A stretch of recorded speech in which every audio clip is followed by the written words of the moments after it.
கனடாவின் உள்நாட்டு விமான பயணங்களுக்கு அதிக செலவு ஏற்பட காரணம் ஏர் கனடா மற்றும் வெஸ்ட்ஜெட் ஆகிய விமான நிறுவனங்களே என எழுத்தாளர் ஜே கால்ட்பர்க் தெரிவித்துள்ளார். குறித்த விமான நிறுவனங்கள் பெரும்பாலான உள்நாட்டு வழித்தடங்களை கட்டுப்படுத்துகின்றன.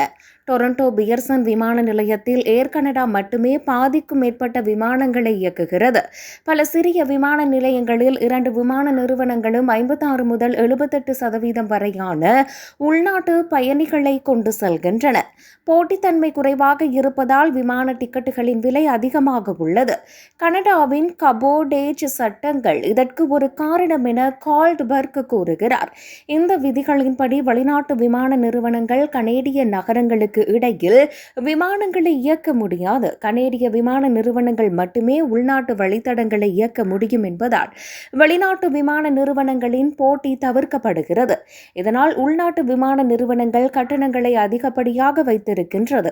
1990ஆம் ஆண்டுகளில் ஐரோப்பிய ஒன்றிய நாடுகள் இவ்வாறான விதிகளை நீக்கியதை கால்ட்பர்க் சுட்டிக்காட்டுகிறார். இதனால் அதன் பின்னர் அந்தந்த நாடுகளில் உள்நாட்டு விமான பயணங்களுக்கான டிக்கெட் விலைகள் 34% குறைந்ததாக அவர் தெரிவிக்கிறார்.